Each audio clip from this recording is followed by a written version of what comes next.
बैठवा दो, मिला दो, अपनी चीज नहीं कौन मिलाएगा? तुम तो बड़े अच्छे आदमी, मिला दो। मिला दिया। कितने हो गए? 20। आज जब 20 हो गए तो लड़के को कहा, बेटा तेरा कितना होता है? क्या दादाजी मेरा? क्या 1/2। क्या ले 10 दूनी 20, 10 ऊँट तेरे। नौकर से कहा, बाबू कितने का? 1/4 का है। 4। कह ले 4 पंचे 20, 5 ऊँट तेरे। नौकर से कहा, नौकरानी से कहा, बहन बेटी तेरे कितने का है? 1/4 और जो है 5 भाग। क्या 4 पंचे 20 और 4 ऊँट तेरे।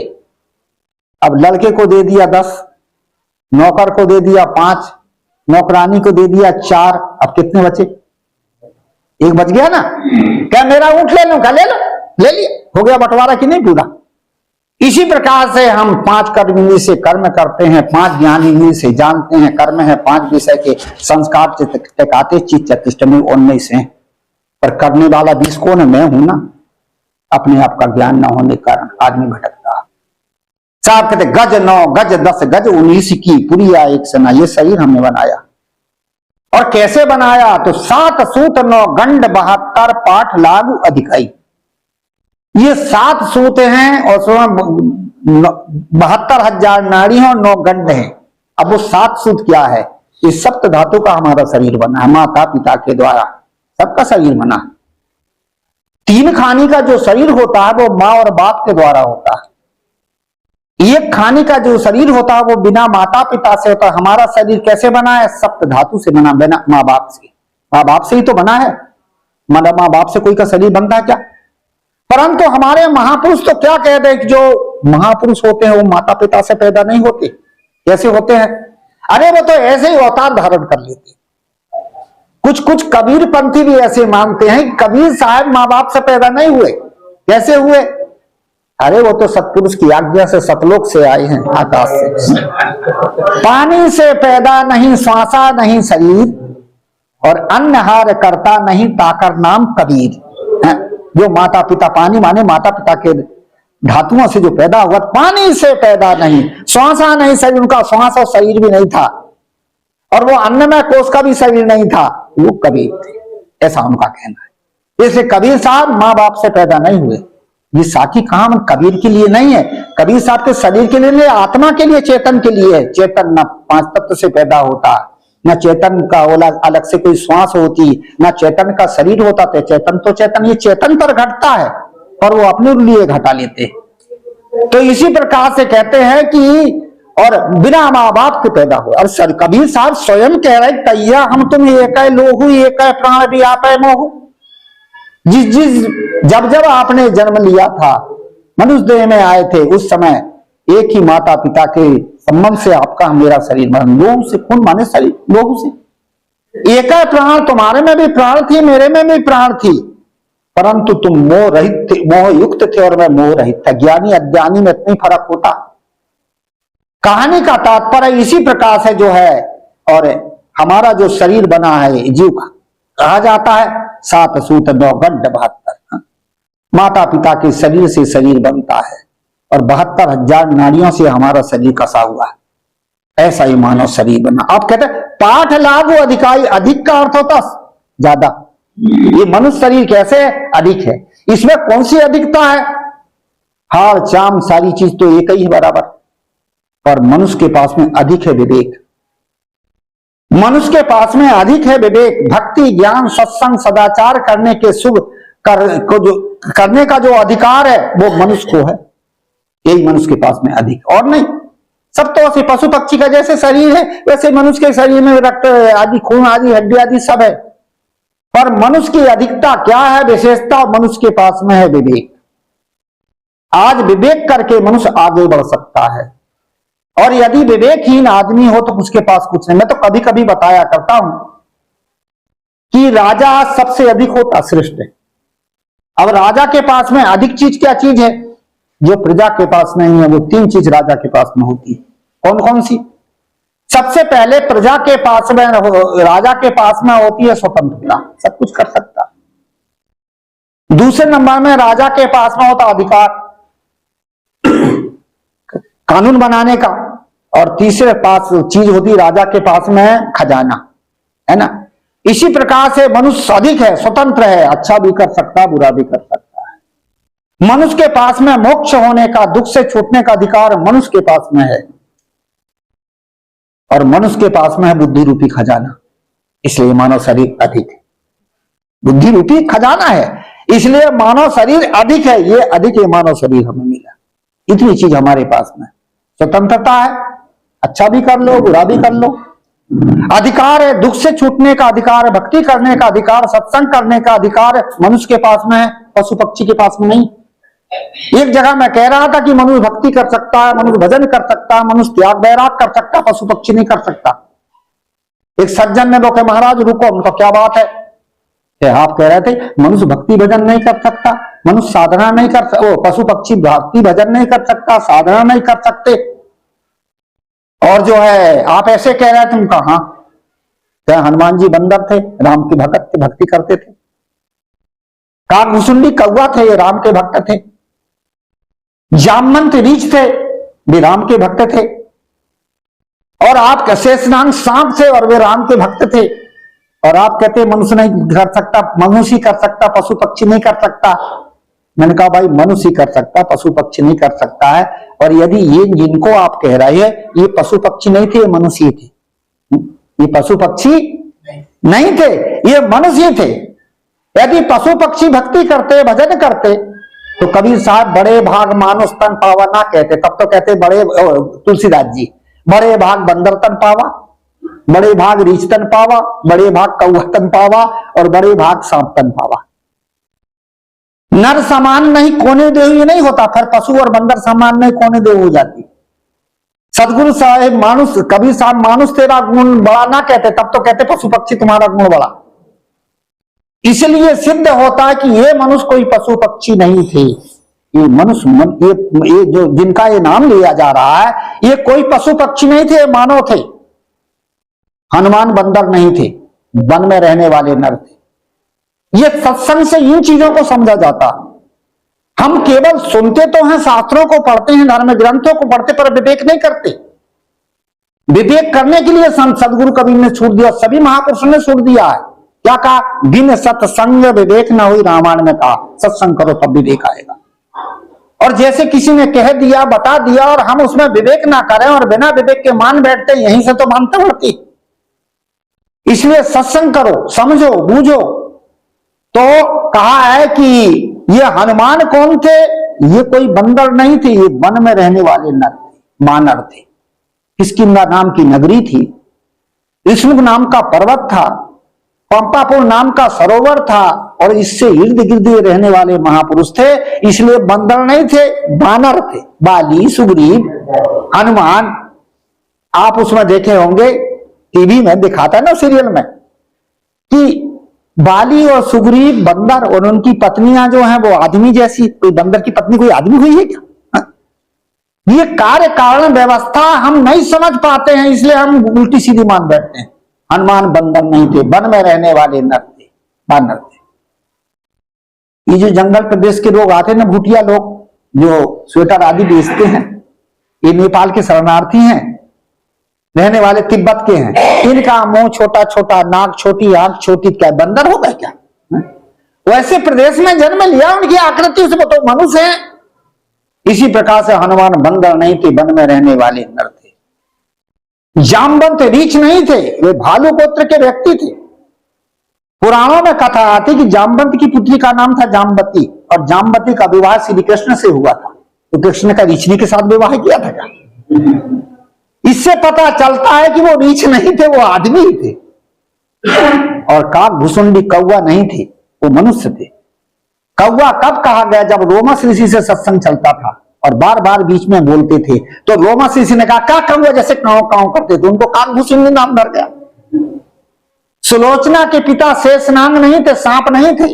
वो कौन थे? वो नाग गोत्र के राजा थे, और उन्हीं लोगों का बसाया हुआ नागपुर शहर है। कोई सांप बिच्छू का बसाया क्या? इन चीजों को हम समझ नहीं पाते, और इन समझने की क्षमता किसमें है? मनुष्य में है। इसलिए कहा पाठ लागू अधिकाई। ये मानव शरीर आज हमें अधिक मिला। किसलिए अधिक मिला है? कि भक्ति करने के लिए, ज्ञान करने के लिए, सत्संग करने के लिए, बोध विचार करने के लिए, मोक्ष होने के लिए ये मानव शरीर मिला है। और आज इस मानव शरीर को हम फालतू में बर्बाद कर रहे हैं। काहे में कर रहे हैं? हम इसको बर्बाद कर रहे हैं विषय विकार, संसार के राग में पड़ के शरीर संसार में पूरा हम बर्बाद कर देते हैं। मानव शरीर तो हमें मिला था भक्ति करने के लिए, सत्संग करने के लिए, ज्ञान करने के लिए, सदाचार सुखी होने के लिए, पर इसको हम बाहर जो है बर्बाद कर रहे हैं, दुर्व्यसन में, दुराचार में, अत्याचार में, यही तो बर्बाद करते हैं। और मानव शरीर में 3 चीज आपकी मजबूत है, दिल, दिमाग और इंद्रियां, और तीनों को आप बर्बाद कर रहे हैं, हम बर्बाद कर रहे हैं। क्यों कर रहे हैं? बोध विचार और ज्ञान ना होने। साथ में पाठ लागू अधिकाई, ये उत्तम हमें मानव शरीर में अधिक मिला है, और हम इसको विकार में बर्बाद करते जा रहे हैं। एक कहानी से के माध्यम से सुनाऊं। कहा जाता है एक बार एक राजा था, और राजा की कोई संतान नहीं थी। कुछ दिन के बाद संतान ने जन्म ले लिया, एक बच्चे ने जन्म लिया, और उस बच्चे का जब वर्षगांठ मनाया गया, माने जन्म दिवस, तो राजा ने क्या काम किया कि अपने दरबार में जितने भी पंडितों को दान दिया, संत महात्माओं को दक्षिणा दी, और जो दरबार में रहने वाले लोग थे उनको इनाम दिया, जो नौकर चाकर थे उन्हें भी बहुत सी चीजें भेंट में दी, सबको माला माल कर दिया। पर वहां एक रहता था भंगी, जो राज दरबार में मेला उठाता था, वो कहीं उस दिन चला गया था, तो उसको कोई कुछ मिला ही नहीं। दूसरे दिन जब वो आया तो राजा को याद आई कि अरे ये रह गया बेचारा, क्या उसका नाम था नाथूराम। क्या नाथूराम? क्या हाँ सरकार।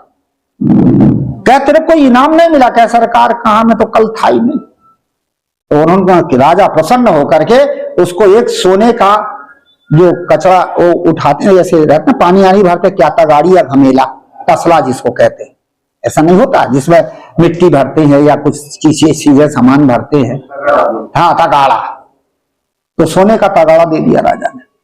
और वो सोने के तगाड़ा में रत्न जड़ा हुआ था, हीरा मोती आदि सब, और दे दिया, ले इसको, बड़ा खुशी होगा, वो हो बड़ा मजबूत तगाड़ा मिला है। और कह रहा था कि मेरी जो भंगिनी है वो बार बार कहती थी कि मैं कचरा उठाने की टोकरी टूट जाती है, दूसरी लाओ, ये तो बढ़िया मिली, बड़ा खुशी तगाड़ा लेकर। और जाकर के पत्नी का देख, राजा की आज्ञा हुई, ये कितना बढ़िया जो है बढ़िया टोकरी मिली, अब इसी से मेला उठाना राजा के दरबार का। भंगिनी को दे दिया। अब उसे राज दरबार से मेला उठाते थे, उसी से साफ करते थे। कहा जाता है कि कुछ दिन के बाद में राजा की नजर जब भंगी पर पड़ी, देखा कि वैसे ही मेले को चेले कपड़ा पहना था, और दशा भी वैसे ही। क्या नाथूराम? क्या हाँ सरकार। क्या मैंने तेरे सोने का तगाड़ा दिया था ना? क्या हाँ सरकार दिए थे। क्या हुआ? अरे क्या सरकार, वो अभी भी है, बहुत बढ़िया है, और वो तो मेरी भंगिनी तो बड़ी प्रसन्न है, मेरे जैसी भंगिनी कोई है ही नहीं, सोने का तगाड़ा सिर में धर के कमर हिला हिला के आपके दरबार का मेला उठाती, उसी में ले लेती। कभी कभी मैं भी उसी से उठाता हूं, बड़ा अहंकार कर। राजा ने कहा कहां है वो, देखा तो। जब दिखाया, उठा के लाया तो मेले से सना हुआ था। सरकार यही है, टूटने का नाम नहीं है, कितना मजबूत है। राजा ने कहा मूर्ख, माल तो पाया पर चाल नहीं पाया। तुझे माल तो मिला पर उसको चलाने का ढंग तो नहीं है।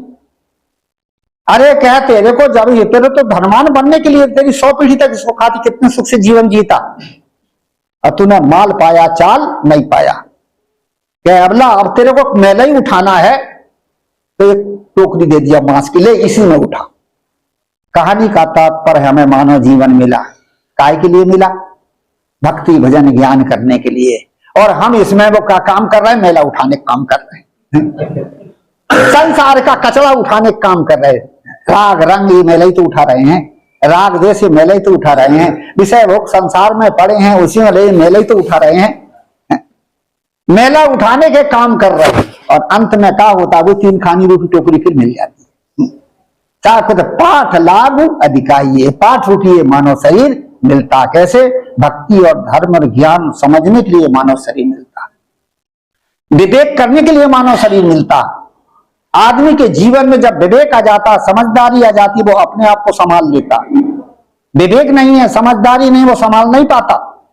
भरथरी को जब बैराग हुआ तो बैराग होके जब जाने, और उनको बैराग नहीं हो रहा था। क्यों नहीं हो रहा था? रानी की आसक्ति, राजकाज की आसक्ति में भूले पड़े थे। और बाद में जब उनको वैराग्य हुआ छोड़ नहीं पा रहे थे उसको। और जब बैराग हुआ संसार से तो सीधे जा रहे थे। बाईं ओर एक शिव का मंदिर पड़ा, उस मंदिर में लिखा था कि मनुष्य सब कुछ कर सकता है। भर्तरी ने जैसे देखा तो वो होकर गजब लिख दिया। मैं संसार को नहीं छोड़ पा रहा था, राजकाज को नहीं छोड़ पा रहा था, रानी की आसक्ति को नहीं छोड़ पा रहा था, और आज जब बात समझ में आ गई, बैराग हो गया तो समझ में आ गया बहुत बड़ा काम किया मैंने। इसलिए अब मेरे में ताकत आए कि आदमी ही सब कुछ कर सकता है, श्रेष्ठ प्राणी मानव है। उनके भीतर में जो है इसको उन्होंने जो है चिंतन को झटपट एक शिव का मंदिर था, बाईं ओर पड़ा था, वो शिव का मंदिर में लिखा हुआ था, झटपट उन्होंने उठाया और उसके नीचे लिख दिया कि वो गजब की बात लिख दिया कि मनुष्य सब कुछ करता है। और मैंने तो सब कुछ छोड़ दिया। बिल्कुल मनुष्य सब कुछ करता है, परंतु ये अधूरा है। तो क्या लिख दिया कि मनुष्य सब कुछ कर सकता, लिख दिया मनुष्य सब कुछ कर सकता है। चले गए। कहा जाता कि पीछे से उनकी जो बहन थी मैनावती, उसके पुत्र को वैराग हुआ, गोपीचंद को, और वही रास्ते निकले। और लिखा था, वो मंदिर में लिखा था कि मनुष्य सब कुछ कर सकता है। तो गोपीचंद ने कहा, मामा जी ने लिखा तो है सब कुछ कर सकता, बड़ी ठीक बात है, मैं भी घर संसार नहीं छोड़ पा रहा था, पर मेरे पास आज विवेक जागा तो मैं घर छोड़ के चला जा रहा। परंतु मामा ने पूरा नहीं लिखा, अधूरा लिखा, पूरा कर दो। तो नीचे से कलम वो उठाया कोयला और लिख दिया उसके नीचे, लेकिन लगा रहे तब। अब पूरा वाक्य क्या हुआ? मनुष्य सब कुछ कर सकता है, कब? लेकिन लगा रहे तब। ऐसे थोड़ी हाथ पांव बांध के बैठा रहो कर सकता। इसलिए पाठ लागू अधिकाई, ये अधिक पाठ बने श्रेष्ठ ये मानव शरीर हमें मिला। और मानव शरीर में हमें 3 चीज मिली है पुरुषार्थ करने की, दिल, दिमाग और इंद्रियां। दिल में हमारे साहस है, दिमाग में हमारे सूझबूझ है, इंद्रियों से हम मेहनत पुरुषार्थ कर सकते हैं, तब हम अधिक हो सकते हैं। दिल है, दिमाग है और इंद्रियां। दिल में यदि हमारे साहस हो तो कठिन से कठिन परिस्थिति को हम पार कर सकते हैं। दिमाग में सही सूझबूझ हो तो समस्याओं का निदान हम निकाल सकते हैं, सही शोध बोध करके हम सत्य को समझ सकते हैं। और इंद्रियों से यदि मेहनत हो, पुरुषार्थ हो, तो हम उन आगे बढ़ सकते हैं। और इन्हीं इंद्रियों को दमन करके हम शांति भी प्राप्त कर सकते हैं। आदमी क्या काम करता है? इंद्रियों को दमन नहीं कर सकता और पुरुषार्थ नहीं करता, इसलिए दुखी है। अधिक तो है पर दमन नहीं कर सकता। मन में जो इच्छा में जाके बह जाते, हम दमन नहीं कर पाते। और इसी इंद्रियों से पुरुषार्थ नहीं कर पाते, हाथ पांव बांध के बैठे रहते, तो आगे कहां से बढ़ेंगे? साहब कहते पाठ लागू अधिकाई ये मानव शरीर। और आगे बड़ी सुंदर बात बताई, तापट तुला तुले नहीं गज न अमाई पे शमशेर अढ़ाई। अब ये पट रूपी मानव शरीर तो मेरा, और मनुष्य शरीर के समान दूसरे शरीर की तुलना नहीं हो सकती। मैंने पहले बता चुका कि मनुष्य भक्ति कर सकता, मनुष्य भजन कर सकता, मनुष्य सत्कर्म करता, दूसरा शरीर नहीं कर सकता। इसलिए मनुष्य शरीर के बराबर दूसरा शरीर है ही नहीं। तापट तुला तुले नहीं, श्रेष्ठ है। पर आगे क्या है? गजना अमाई। अब इतना श्रेष्ठ मानव अब नीचे क्यों हो गया? आज देखा जाता जो काम पशु पक्षी नहीं करते वह काम आदमी कर देता, गंदा काम। पशु पक्षी तो अपने नियम से रहते हैं, पर आदमी बेनियम होकर के आदमी से भी, पशु पक्षी से भी नीचे गिर गया। ये क्यों? तापट तुला तुले नहीं। मनुष्य शरीर विशेष है, परंतु गजनामाई, मनुष्य के भीतर में अहंकार आता है और अहंकार के कारण आदमी नीचे गिरता है। गज का अर्थ होता है अहंकार। अपने पास धन है, शरीर है, बाहर की वस्तु है, इसका अहंकार लेता।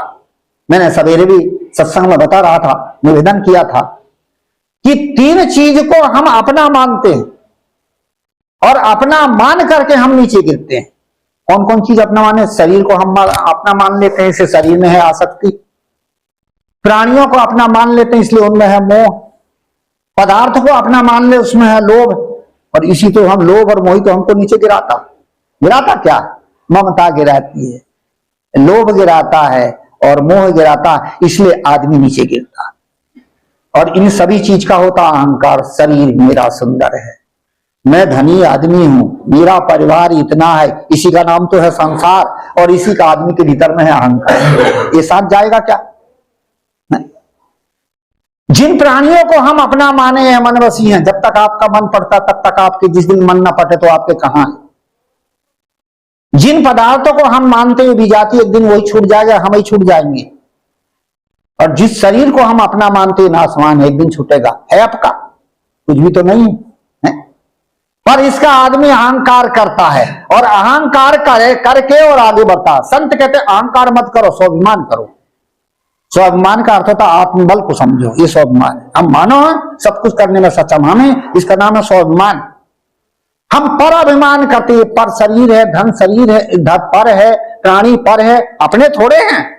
पर हम अपना अहंकार, हम इन चीजों का अहंकार करते हैं और एक दिन छूट जाने वाले। इसलिए कहते गज न अमाई, आदमी अहंकार में नीचे गिरता। बड़ा सुंदर कहा है, तरने को है दीनता, डूबन को अभिमान।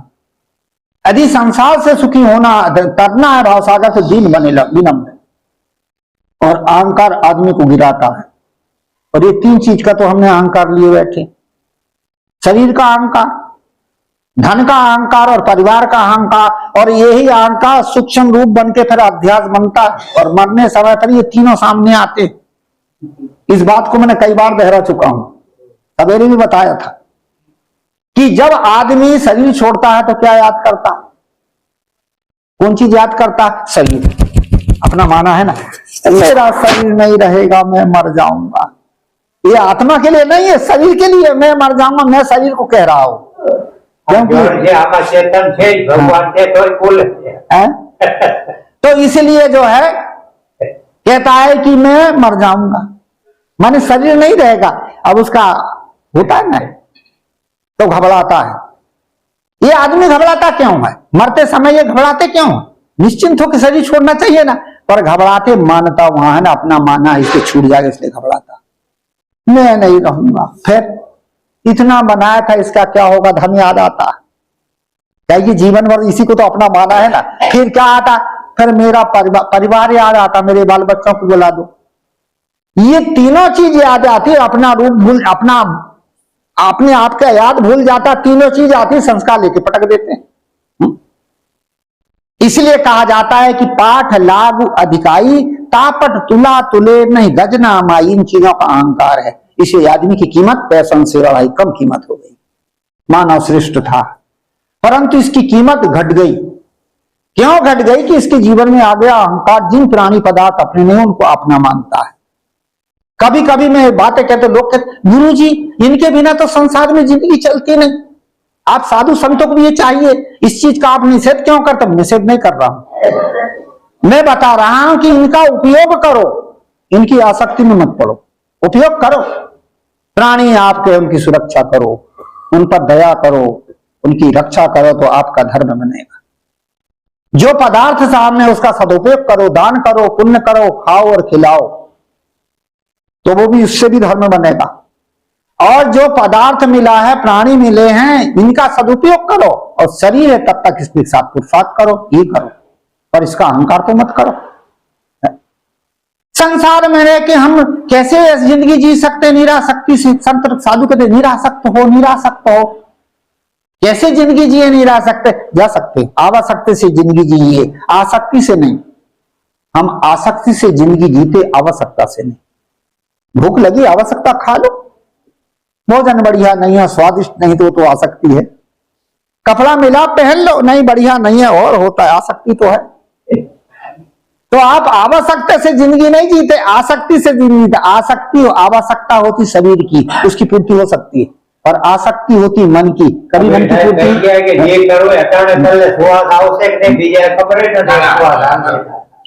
जीवन हाँ, सुनते जाइए, आपकी भाषा मेरे समझ में नहीं आ रही क्या कह रहे हैं। हाँ, तो इसी 10 मिनट और 10 मिनट। तो इसी प्रकार से कहते हैं हम जो जीवन जीते हैं वो आसक्ति से जिंदगी जीते, इसलिए हम दुखी। दुख का कारण कोई नहीं, हम आसक्ति हमको दुख देती। आवश्यकता शरीर की होती, आसक्ति मन की होती। मन की कभी पूर्ति होती क्या? और शरीर की पूर्ति हो सकती। कहा जाता है, एक महात्मा से एक ने पूछा था कि गुरुजी आवश्यकता आसक्ति में कितना अंतर है? महात्मा ने कहा कि मेरे साथ चलो, मैं बताता हूं। आदमी साथ चल दिया। महात्मा मैदान में बैठ गए और साथ में क्या ले गए थे उसको समझाने के लिए? एक पिंजरा ले गए थे और एक तोता और एक ठो फल ले गए थे। जब दोनों वहां बैठ गए तो महात्मा ने क्या काम किया, पिंजरा को बगल धर दिया, फल को उसके बगल धर दिया। तोता आया, फल को खा के चला गया, पिंजरा की तरफ देखा नहीं। अब दूसरे दिन महात्मा ने क्या ले गए थे? 2 फल ले गए थे। एक फल पिंजरे के अंदर रखा, दूसरे फल को पिंजरे से बाहर रख दिया। तोता उड़ के आया, बाहर के फल को खा को चला गया, बल्कि बाहर के फल को तो खा लिया पर भीतर वाले फल के लिए चोंच मार मार के मर गया। उस व्यक्ति ने कहा, महाराज समझाए नहीं क्या? समझा तो रहा हूं। क्या समझा रहे हो? उन्होंने पूछा था कि आवश्यकता आसक्ति में कितना अंतर है। तो मैंने कल क्या किया था कि आप काल एक पिंजरा लाए थे, फल लाए थे और बगल में रख दिया, पिंजरे के बगल फल। तोता आया, बाहर के फल को खा के चला गया। महात्मा ने कहा उसकी आवश्यकता पूरी हो गई थी। क्या दूसरे दिन क्या किया कि आप आज ने ये किया कि 2 फल लाए थे, एक फल को पिंजरे के बाहर रखा, एक फल को पिंजरे के भीतर में रख दिया। तोता आया, बाहर के फल को तो खा लिया पर भीतर के फल के लिए चोंच मार मार के मर गया। महात्मा ने कहा ये तोता की आसक्ति थी, आवश्यकता तो बाहर के फल से पूरी हो गई। इसलिए हमारे जीवन की आवश्यकता पूरी हो जाती है, आसक्ति पूरी नहीं होती। इसलिए कहा पाठ ला तापट तुला तुले नहीं गजना माई, ये आसक्ति है जो हमारे हृदय के भीतर में नहीं ठहर पाती। आसक्ति को हम जला नहीं पाते, मिटा नहीं पाते, त्याग नहीं सकते। पैसन शेर अढ़ाई, इसलिए आदमी की कीमत कम हो गई। मानव की कीमत कम क्यों है? अपनी आदत को नहीं सुधार सकता, अपनी आसक्ति को नहीं सुधार सकता, अपने मन के विकारों को नहीं सुधार सकता, तो कमजोर तो है। जिसने अपनी आसक्ति को जीत लिया वही संसार में श्रेष्ठ होता, और वही आज हमें जीवन में करना। बड़ा सुंदर आया एक प्रसंग कि धनवान का सम्मान होता है, जिसके पास धन है उसका सम्मान होता है। आइए डॉक्टर साहब, आइए जो सेठ जी, धनवान का सम्मान होता है और गुणवान की प्रशंसा होती है, और जिसके पास गुण है उसकी प्रशंसा होती है, अरे बड़ा कलाकार आदमी है यार। और जो आसक्ति त्याग देता वैराग मन, उसकी पूजा होती है, सम्मान भी होता है, प्रशंसा भी होती है और पूज्य भी होता है, और वह सुखी भी होता है। इसलिए कहा हम अपनी आसक्तियों को त्यागें, मन के विकारों को त्यागें, चाहना को त्यागें। समझें ये थोड़ी कि घर छोड़ दो, परिवार छोड़ दो, संसार छोड़ दो, इसको नहीं कहा जाता है। जहां आप रह रहे हो, जिस जगह आप रह रहे हो, आसक्ति रहित जिंदगी जियोगे तो सुखी होगे, और आसक्ति युक्त जिंदगी जियोगे तो दुखी होगे, परेशान होगे, हैरान होगे। जितना सिर पर बोझा लेके चलोगे उतने दुख पाओगे, और जितना बोझा हल्का लेके चलोगे उतनी शांति मिलेगी। ये रेलगाड़ी में जब चलो तो रेलगाड़ी में क्या होता है कि ज्यादा सामान लेके चलोगे तो चढ़ने में भी कठिनाई, और बैठने में भी कठिनाई, और उतरने में भी कठिनाई। और थोड़ा सा सामान लेके चलो, जल्दी से चढ़ जाओ, कहीं भी बैठ जाओ, उतरने हो तो फट से उतर जाओ। ऐसा ही रेलगाड़ी ये जीवन है। जीवन में आप ज्यादा आसक्ति से जाओ तो जिंदगी जीने में भी कठिनाई और मरने में भी कठिनाई है। जिंदगी जीने में भी कठिनाई, कलह पैदा होगी, अशांति पैदा होगी, और अंत में शरीर छोड़ने में भी कठिनाई। वही संस्कार आपको फिर दुख देंगे। इसलिए हल्का होके चलो। अब कैसे हल्के होके चले? हल्के होके ऐसे चले कि जो है, सवेरे मैंने एक उदाहरण दिया था, अभी भी दे देता। अब तो सभी लोग हैं, रेलगाड़ी की आप यात्रा करते हो तो उस यात्रा में, दूर की यात्रा में टिकट कटाते हो तो रिजर्वेशन करवाते हो। तो रिजर्वेशन में 3 चीज महत्वपूर्ण होती टिकट में। कौन कौन सी? सबसे पहले होता है गाड़ी नंबर 4515, क्योंकि उसी गाड़ी में आप चढ़ सकते, दूसरे में नहीं। और किसी भी एक्सप्रेस का टिकट कटा लो, किसी में चढ़ जाओ, परंतु यदि गाड़ी का रिजर्वेशन करा तो वही गाड़ी में आप चढ़ सकते हो। इसमें नंबर भी याद रखना पड़ेगा, हमारी गाड़ी ये नंबर की देखना पड़ेगी स्क्रीन में। उसके बाद में फिर क्या है? Bogie number S1, S2, S3, क्योंकि उसी बोगी में आपका स्थान है।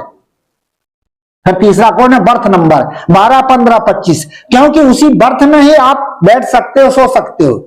इसलिए अपने बर्थ को याद रखना पड़ेगा, इतने नंबर का है। आपकी बोगी याद रखना पड़ेगा, इतने नंबर का है। आपकी गाड़ी को याद रखना पड़ेगा, इतने नंबर की। संभाल के रखना पड़ेगा ना, टिकट को संभाल के रखते हो। पर कब तक?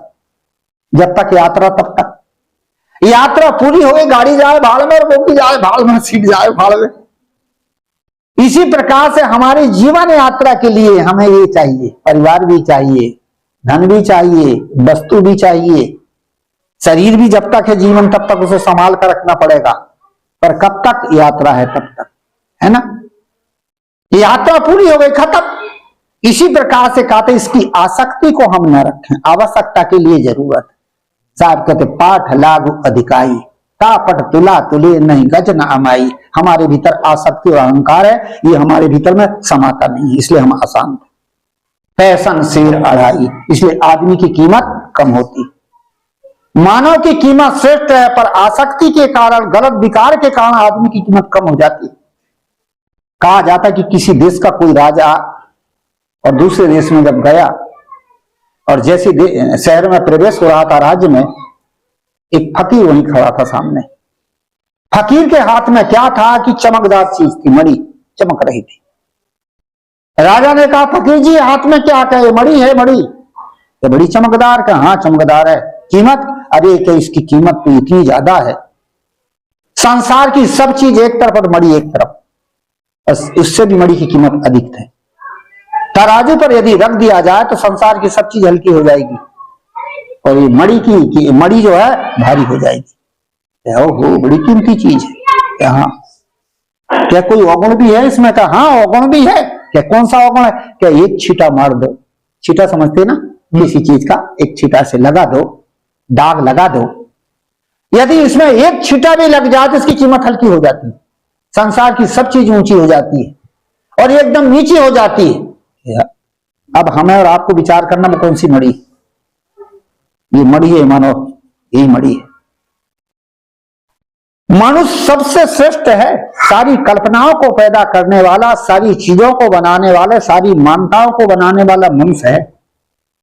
अपने चरित्र जीवन को ऊंचा करके श्रेष्ठ बनने वाला मनुष्य है। पर यदि एक छींटा इसमें लग जाए, काहे का? आसक्ति का, वासना का, बदनामी का, तो कीमत कम हो जाती है ना। कितने ही आदमी अच्छा करे जीवन में और कहीं थोड़ी सी बदनामी हो गई, थोड़ी सी गलत कर दिया तो सब तो आदमी तो बढ़िया था पर सारा बेकार निकला। हो गया कि नहीं? इतनी कीमत है। एक वासना का छींटा, एक नासमझी का, एक अज्ञान का छींटा लग जाए, आदमी की कीमत कम। इसलिए कहा कि तापट तुला तुले नहीं गज ना महाई, फैशन शेर अढ़ाई। आसक्ति के कारण आदमी दुखी है। तामे घटे बढ़े रतियो नहीं कर कच करे गहराई। साहब जी कहते हैं रति और घटी नहीं बढ़ सकता। क्या चीज नहीं बढ़ सकती? रति और घटी, थोड़ा भी आगे भी नहीं बढ़ सकता, पीछे घट भी नहीं सकता। वो क्या चीज है? तामे घटे बढ़े रतियो नहीं। आदमी का जो आचरण है वो दिनों दिन घटता जाता है, बढ़ता नहीं। यदि बिगाड़ ले तो बढ़ेगा नहीं, आचरण को यदि बिगाड़ ले तो वो दिनों दिन घटेगा, बढ़ नहीं सकता। और यदि आचरण को ठीक लिया तो वो घटेगा ना बढ़ेगा, वो तो सही की सही रहेगा। और आचरण को बिगाड़ दिया तो दिनों दिन घटता है, थोड़ा थोड़ा दिनों दिन घटता जाता है। इसलिए कहा जाता है कि आदमी को शील मानो, अपने आचरण को बिगाड़े ना, घटे ना। जैसे उदाहरण देके समझाऊं कि जो कपड़ा आप नए जब कपड़ा पहनो तो दाग ना लगे, बचाते हो ना। और एक आध दाग कहीं लग गया धोखा से तो दाग, हाँ बंद करना, तो दाग जब लग जाता है तो क्या होता है? बड़ा पछतावा होता है, अरे एक दाग लग गया, बड़ा दुख होता है ना। उसके बाद में फिर एक और लग गया तो फिर दुख होता, पर उतना नहीं हुआ जितना पहले हुआ था। अरे एक लग गया, फिर एक और लग गया तो दुख तो हुआ पर अब दुख कम हो गया। अरे एक लग गया था भाई, अब धोना पड़ेगा, और 2 4 10 लग गए तो फिर दुख होता ही नहीं, चलो दूसरा फिर धो ले आएंगे। ऐसे ही आदमी जब तक पवित्र होता है तब तक शुद्ध रहता, और जैसे जैसे दिन दिन घटता जाता है वैसे ही वैसे वो कमजोर होते जाता, फिर आगे नहीं बढ़ता, फिर आगे नहीं बढ़ता। इसलिए कहा तामे घटे बढ़े रतियो नहीं। दिनों दिन हम जब नीचे घट जाते, शरीर से नीचे गिरने लगते हैं तो फिर हम बढ़ नहीं पाते, आत्मबल खो जाता और आदमी नीचे गिरता रहता। दूसरा, तामे घटे बढ़े रतियो नहीं। आपके कर्म का फल घटेगा ना बढ़ेगा, वो भोग नहीं पड़ेगा। जो गलत कर लिया है वो तो भोगना ही पड़ेगा। तामे घटे बढ़े रतियों नहीं, करकच कर गहराई। और ये हमारे कर्म हमें ही तो दुख देते हैं, दूसरा भले ना जाने पर अपने को पता है कि मैं गलत हूं। और वही गलत संस्कार ही हमको दिनों दिन कमजोर बनाते हैं, आत्महीन बनाते हैं। तामे घटे बढ़े रजियो नहीं, करकच करे गहराई। नीचूच बैठ खसम सो बरबस तापर लागू तिहाई। सदगुरु कबीर साहब कहते जो हमारी आदत ही हमको दुख नहीं देती। जीव को दुखी कौन देती? अपनी आदत। हम कितने आपके साथ बोलने बताने लगे, और यदि हम कमजोर, जो कमजोरी हुई याद आएगा, अरे यार कम तो है। अपनी अज्ञानता हम छिपा नहीं सकते, वो हमको दुख देती है। इसलिए कहा जाता है कि दिनों में हम अपने स्वभाव को नीचे करते रहते हैं, इसके लिए हम अपने जीवन को सही बना देते। आखिरी पद में बड़ा सुंदर कहा है सदगुरु कबीर, क्या कहते? कहां ही कबीर सुनो हो संतो जिन्हें सृष्टि बनाई, छाड़ पसार राम भजबौरे भव सागर कठिनाई। संत शब्द एक बड़ा सुंदर आता है। संत शब्द क्या है? संत कहते हैं श्रोता को, जो सुन रहे सब संत ही तो है। संतों का ये श्रोता को जो निर्वारे रूप। मानव को सब्जी सदगुरु कबीर साहब समझाते कि कहां ही कबीर सुनो हो संतो है शांति चाहने वाले जिज्ञासु सुनो, जिन्हें सृष्टि बनाई। सृष्टि का अर्थ संसार नहीं है, संसार तो अनादि किसी ने नहीं बनाया। सृष्टि हमारे मन की मान्यताएं जो हमने पैदा किया, ये तो सृष्टि है। सृष्टि रूपी शरीर है, ये हमने अपने वासना के कारण ही तो पैदा किया, कोई दूसरे ने पैदा किया क्या? और सृष्टि हमारी मान्यताएं, सृष्टि हमारा स्वभाव है, हमने बनाया है, और उसको आज हम बिगाड़ सकते हैं। कहां ही कबीर सुनो हो संतो जिन्हें सृष्टि बनाई। ये सृष्टि स्वभाव को, अपनी आदत को, अपनी मान्यताओं को हमने बनाए हैं, और आज हम इसको छोड़ करके सुधार सकते हैं, इसको मिटा सकते हैं। इसलिए क्षण पसार, सारे पसारा को छोड़ के राम को भज। हमने अपनी आदत को बनाए, आज मिटा सकते हैं। हम अपने संस्कारों को बनाए, आज मिटा सकते हैं, और अच्छे संस्कार का निर्माण कर सकते हैं। और इस किसमें होता है? ये मनुष्य देह में होता है। समय पूरा होने जा रहा है, एक उदाहरण देकर के वाणी को विराम दूंगा। बड़ा सुंदर उदाहरण है। उदाहरण यह है कि एक बार दो दल में लड़ाई हो गई, और जब वहां लड़ाई हुई दो दल में, तो बहुत से लोग मरे, बहुत से लोग घायल हुए। वहां के प्रशासन ने यह कह दिया कि जो लोग मर चुके उनको जला दिया जाए, गाड़ दिया जाए, और जो लोग अभी जिंदा घायल हैं उनको अस्पताल पहुंचा दिया जाए, और जो लोग अभी जिंदा हैं, विवाद पैदा कर रहे हैं, गदर मचा रहे हैं, उनको हाथ में हथकड़ियां, पैर में बेड़ियां डाल के खाई में डाल दिया जाए। वही किया गया, और बाद में माहौल ठीक हो जाएगा, सबको छोड़ दिया जाए। उन लोगों को खाई में डाल दिया गया हथकड़िया और बेड़िया से। कहा जाता है कि लकड़हारा लाकड़ी काटने जा रहा था, और खाई के बगल से जब निकला तो आवाज हो रहा था, रोने का आवाज आ रहा था। लकड़हारा ने सुना कि हाँ आवाज आ रहा भाई, तो लकड़हारा ने क्या काम किया, जब खाई के नीचे देखा तो सबके हाथ में हथकड़ी और सबके पैर में बेड़ियां थी, सब रो रहे थे। और एक ऐसा व्यक्ति था जिसके हाथ में हथकड़ियां और बेड़ियां तो थी, परंतु वो हंस रहा था। लकड़हारा ने कहा भाई सबकी जो दशा वो तेरी दशा, हाथ में हथकड़ियां पैर में बेड़ियां, और दिशा अलग अलग है, सब रो रहे और तू हंस रहा, तेरा हंसने का राज बता। इतने दुख में भी हंस रहा है, हथकड़ियां बेड़ियां में भी।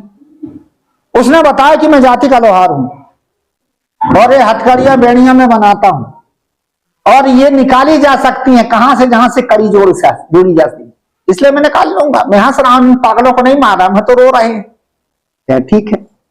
अब लकड़हारा लकड़ी काट के 1 घंटा के बाद जब आया तो देखा तो सब हंस रहे थे और बैठे थे, और ये रो रहा था लोहार। पूछा भैया काहे रो रहे हो? अब तुम तो हंसते थे, हंसने का राज बताए थे, अब रोने का बताओ। तो देखो वो अपनी लाचारी बताता। हम लाचार हैं, अपने कर्मों के अधीन होने से हम लाचार हो गए अपने, पर हम समझ नहीं पाते। तो इसी प्रकार से वो बता रहा है। क्या बात यह है कि ये हंस इसलिए हंस रहे हैं कि मैंने इनको बता दिया है कि कड़ी जोड़ी जा सकती है, जोड़ी गई है तो निकाली जा सकती है, क्योंकि इनकी हथकड़ियां जोड़ी गई हैं तो ये प्रसन्न निकाल लेंगे, पर मेरी हथकड़ियां ढाली गई हैं इसलिए मैं रो रहा हूं, निकाली नहीं जा सकती। ऐसे हम भी तो रोते, हमारा नहीं छूटता, नहीं छूटता, नहीं छूटता। तो लकड़हारा ने उपाय बताया, सुन मेरे भाई, जो जोड़ा जाता है वो निकाला जाता है, जो बनाया जाता है वो बिगाड़ा जाता है, और जो ढाला जाता है वो काटा भी तो जाता है। उसे अपना आत्मबल जागा का वो हो काट के निकल गया। ऐसे हम रो रहे हैं, क्या करें, नहीं होगा नहीं होगा नहीं होगा, कमजोर बने बैठे।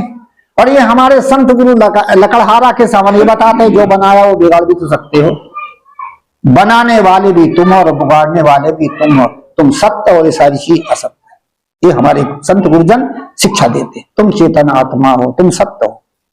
संसार के प्राणी पदार्थ ये असत्य है, और इसकी आसक्ति मोह राग ही जीव को दुख देता है।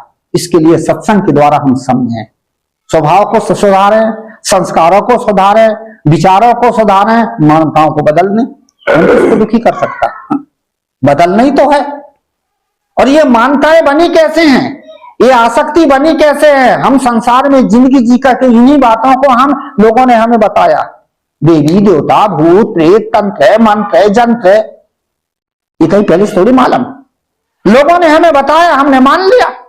ईश्वर ब्रह्म आत्मा परमात्मा लोगों ने बताया, हमने मान लिया। संसार के राग रंग में हम फंस गए हैं, हमें विवेक नहीं है। इसके लिए हमें संतों के सत्संग और बोध विचार की जरूरत है। इसी के लिए हमें संतों के सत्संग चाहिए, बोध विचार की जरूरत चाहिए। जब तक बोध और विचार और ज्ञान नहीं होगा तब तक हम जीवन की समस्याओं को हल नहीं कर सकते। कभी कभी लोग गुरु जी साधु संत विवेक करे, हमें विवेक की जरूरत क्या करे, हम तो घर गृहस्थी वाले हैं। अरे तुम्हें तो ज्यादा विवेक की जरूरत, जहां ज्यादा रोग होता वहां दवाई ज्यादा लगती है। और संसार ग्रस्त आश्रम क्या है, यहां ज्यादा जो है रोग है, समस्याएं जीवन में आती, पारिवारिक समस्या, सामाजिक समस्या, व्यवहारिक समस्या, मानसिक समस्याएं। और इन समस्याओं को हल करने के लिए आपको विवेक की जरूरत। इसलिए संतों का आधार चाहिए, ज्ञान का आधार चाहिए। मैं कभी कभी उदाहरण देता हूं, ऊंट में बैठो, क्योंकि आपके इधर तो ऊंट होता ही होगा। तो ऊंट में आप बैठोगे और कहोगे ना हिले तो बनेगा क्या, हिलोरे तो आएंगे ना, है? ऊंट में बैठोगे तो हिलोरे से आएंगे, परंतु हिलोरे आने दो, हिलते रहो, पर ज्यादा मत हिलो। और ज्यादा हिलोगे तो गिर ही पड़ोगे। संसार में उतने ही रहो जितना आप खपे, और आप ज्यादा ही हिल गए, ज्यादा ही आसक्ति में पड़ गए तो गिर ही जाओगे। और ठीक से पकड़े रहो तो गिरोगे नहीं। संतों का आधार पकड़े रहो, सत्संग का आधार पकड़े रहो, ज्ञान का आधार पकड़े रहो, गिरोगे नहीं। इसके लिए हमें संतों के सत्संग की जरूरत है। नहीं मोक्ष हो पाए तो कम से कम मनुष्य देह में तो आ जाए। ये परीक्षा बच्चों की होती है, इसमें 3 फल आते, पास फेल सप्लीमेंट्री। सारे विषयों में पास हो गए, सब्जेक्ट में तो पास, एक आध में गिर गए तो सप्लीमेंट्री आती है, पुनः परीक्षा में बैठ जाओगे। और सभी में गिर गए तो फेल हो गए, 3 खानी में चले गए। इसलिए कम से कम मोक्ष ना ले सको तो सप्लीमेंट्री मनुष्य देह में तो आ जाए, फिर पुनः परीक्षा में बैठ करके फिर आगे बढ़ जाएंगे। इनके लिए सत्संग की जरूरत है। समय पूरा हुआ, ये 1 दिन का कार्यक्रम रखा गया था। यहाँ तो मेरे को मीठापुर जाना था, परंतु हमारे साहब प्रकाश साहब अब पहले से परिचय भी बुरहानपुर में कुछ दिन रहे, तो कहे कि साहब जी 1 दिन मुझे दे दीजिए। तो भैया दिन तो है नहीं, अब उसी में से निकाल मुकुर लो। तो आज का समय साहब को जो है, साहब ने कहा था, उनके प्रेम से उनके भाव से ये समय दिया गया। बहुत बढ़िया, आप लोगों ने सब बड़े ध्यान से बात सुनी, और मैं भी साहब को साधुवाद दूं। इसी प्रकार से लोगों को जगाते रहिए, संतों को बुलाते रहिए, ज्ञान चर्चा सुनवाते रहिए, और आप सभी को शुभकामना। यही शुभ आशीर्वाद है, यही मेरी सद्भावना है कि संतों का और ज्ञानियों का आधार पकड़े रहो, इससे हमारा जीवन सुखी होगा। बोलिए श्री सतगुरुदेव की जय।